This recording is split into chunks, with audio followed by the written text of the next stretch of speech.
Mitchell Santner के लिए तिलक वर्मा को हटाना क्या सही फैसला था? ये फैसला सही था या गलत था, इस पर चर्चा चलती रहेगी। और इसी फैसले की वजह से लखनऊ की मुंबई पर जीत जो है वो एब्सोल्यूट सिनेमा हो चुकी है।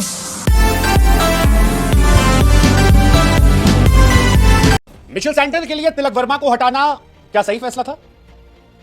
ये फैसला सही था या गलत था, इस पर चर्चा चलती रहेगी। और इसी फैसले की वजह से लखनऊ की मुंबई पर जीत जो है वो एब्सोल्यूट सिनेमा हो चुकी है। क्योंकि अब सारी दुनिया में चर्चा इसी बात की है कि हार्दिक पांड्या ने जो किया क्या वो सही था, क्या वो गलत था, क्या तिलक वर्मा जो इंडिया के नेक्स्ट बिग थिंग थे वो फुस हो गए, या फिर मैच जो था वो कहीं फिक्स तो नहीं हो गया। अब हर तरह की चर्चाएं जो है शुरू होंगी।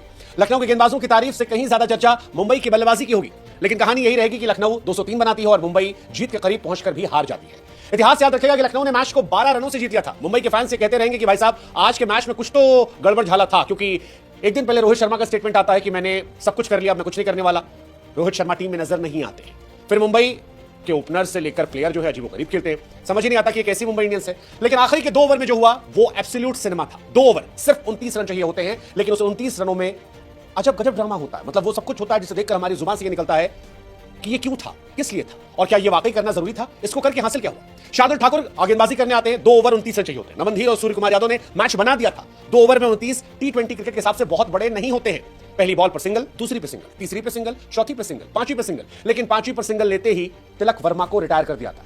तिलक वर्मा को आखिरी गेंद भी खेलने का मौका नहीं दिया था।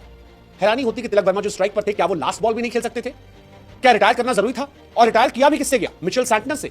तिलक वर्मा 25 रन बनाते हैं 24 गेंदों पर। ये उनके करियर की सबसे दागदार पारियों में से एक रहेगी। लेकिन क्या सैंटनर के लिए हटाना सही था, और क्या यही फैसला था जिस वजह से मुंबई मैच हारी?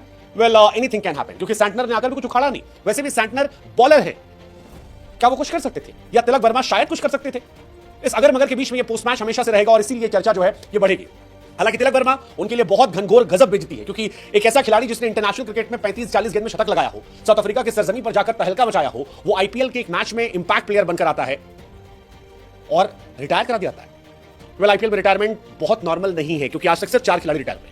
रवि अश्विन, उनका नाम मुझे याद है, अथर ताड़े दिल्ली के सामने रिटायर हुए थे, साई सुदर्शन रिटायर हुए थे मुंबई के सामने, और अब रिटायर हुए तिलक वर्मा। लेकिन तिलक वर्मा धाकड़ प्लेयर है।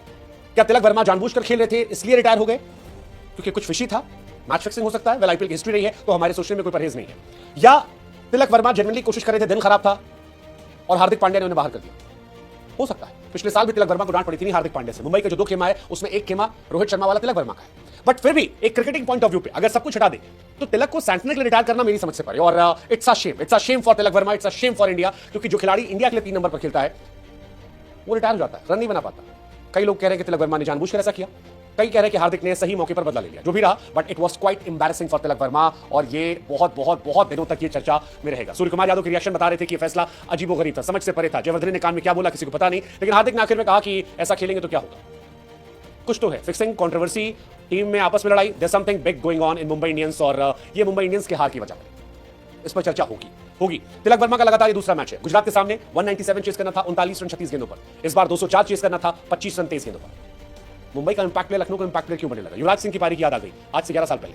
खैर जो भी था, तिलक वर्मा के जाने से मुंबई के लिए कुछ बदला नहीं, सिवाय इसके कि मुंबई की इंटरनल कंट्रोवर्सी एक्सपोज हो गई। मुंबई पर मैच फिक्सिंग के थोड़े एलिगेशन आने लगे। मुंबई में हार्दिक पांड्या पर एलिगेशन लगा कि मौके पर बदला लेने की कोशिश कर ली। हालांकि हार्दिक पांड्या जो इस मैच में जबरदस्त गेंदबाजी करते नजर आए थे, वो इस मैच को मुंबई के फेवर में नहीं कर पाए। आखिरी ओवर 22 रन चाहिए था। एक पल को लगा कि शायद हार्दिक जो है वो कोई करिश्मा करेंगे, लेकिन ऐसा नहीं हुआ और नतीजा यही था कि मुंबई ये मैच हार गई। मुंबई इंडियंस को आखिरी ओवर में 22 रन चाहिए थे। एक पल को लगा कि हार्दिक मैच जिताकर हीरो बन जाएंगे, विलन तिलक वर्मा बनेंगे। हार्दिक हीरो बन सकते थे, पहली बॉल पर दिखा भी, छक्का पड़ा, लेकिन फिर दूसरी बॉल पर डबल, तीसरी बॉल पर सिंगल था, लिया नहीं। और फिर सवाल उठा कि अगर सिंगल लेना नहीं था सैंटनर को तो तिलक वर्मा में क्या बुराई थी, क्यों, किस लिए, कैसे? चौथी बॉल पर फिर सिंगल नहीं गया, उसके बाद 5वीं बॉल पर सिंगल, छठी बॉल डॉट, मैच खत्म। लखनऊ ये मैच जीत जाती है, मुंबई ये मैच हार जाती है। और तिलक वर्मा वाली कंट्रोवर्सी जो है ना इसके साथ मुंबई की हार का जिम्मेदार कौन? अब मुंबई तो हार गई है। वैसे क्या आप जीते प्रोबो ऐप पर? अगर आप जीते तो आपको बहुत सारी शुभकामनाएं, लेकिन अगर आप नहीं जीते तो कल 2 मैच है, डबल मौका आपको मिलेगा जीतने का, अपनी टीम को सपोर्ट करने का, मैच जीतने का। पहला मौका होगा चेन्नई का दिल्ली से मैच, जब है आपको सिर्फ इतना बताना है चेन्नई क्या दिल्ली को हराएगी। दूसरा मैच जो है वो पंजाब का राजस्थान से, आपको बताना है कि पंजाब राजस्थान से जीत जाएगी। बस इतना सा जवाब देना है। लिंक हमने डिस्क्रिप्शन में दे रखा है।